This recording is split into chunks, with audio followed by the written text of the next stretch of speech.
Kate and Meg, childhood friends who share a home in Seattle, are going through challenging times. Kate, a high school English teacher, faces pressure from Principal Moss to resign, while Meg struggles as a cosmetics saleswoman.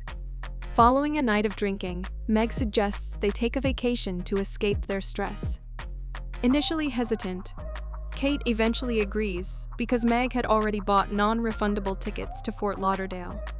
During their flight, Kate and Meg sit beside Ryan, an attractive firefighter on his way to a wedding. Both women are immediately drawn to him and start flirting shamelessly. A few hours into the flight, the plane is diverted to St. Louis due to a hurricane warning. The women end up at the local Sheraton and run into Ryan, who invites them for drinks at the hotel club. Before going to bed, Kate jokingly claims she'll compete with Meg for Ryan's attention. When they learn that the hurricane will move away from Florida, Ryan manages to secure a ride from Craig, a jewelry salesman interested in Meg, though she had been rejecting his advances, and the women ask to tag along. Kate shares embarrassing childhood photos of Meg with the men, and in retaliation, Meg locks Kate in a gas station restroom. Kate has to escape through a dirty high window. Back in the car, Kate fakes an injury to get a massage from Ryan, prompting Meg to put sleeping pills in a bottle of wine. When Kate declines to drink, Craig, who is driving, consumes it instead. After a few hours, Craig passes out, causing a car crash. The four are forced to spend the night at a motel. Upon discovering the pills in the bottle, Kate requests a separate hotel room. Meg says Kate can have Ryan, but Kate reveals she never really wanted him, and only did it to keep Meg from getting him. Meg heads to a local bar where Craig joins her.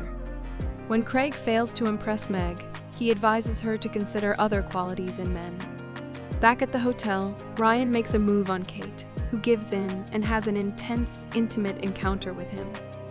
In the morning during breakfast, Meg suggests they shouldn't jeopardize their friendship over a man. However, when Meg inadvertently reveals that Ryan has an unusual physical attribute, something Kate had noticed the previous night, they get into a fight, causing a scene in the motel lobby, and the manager calls the police. Craig informs the police that Ryan took his car to make it to the wedding on time. When he checks Ryan's Google Plus profile, he discovers that Ryan is the groom. The women, horrified, beg to be released to stop the wedding and are allowed to go after paying for the lobby damage. They arrive at the wedding venue too late to halt the ceremony. The women confront Ryan, who accuses them of throwing themselves at him. They argue that it was wrong for him to sleep with both of them the night before his wedding. Ryan admits he has been with his wife, Genevieve, since their freshman year of college, and hasn't been with anyone else. When they meet Genevieve, they realize she is controlling and demanding, so they decide not to reveal Ryan's actions, believing he will suffer enough in his marriage. With a few hours before their flight back to Seattle, Meg finds Craig at his jewelry store to apologize for her previous behavior, giving him a kiss before leaving. At the airport, Meg suggests that they should no longer live together, and Kate tearfully agrees, as they have been overly reliant on each other. Kate returns to her job with renewed determination and requests that Principal Moss allow her students more creative freedom, instead of sticking to the standard curriculum. Meg begins taking classes and is in a long-distance relationship with Craig.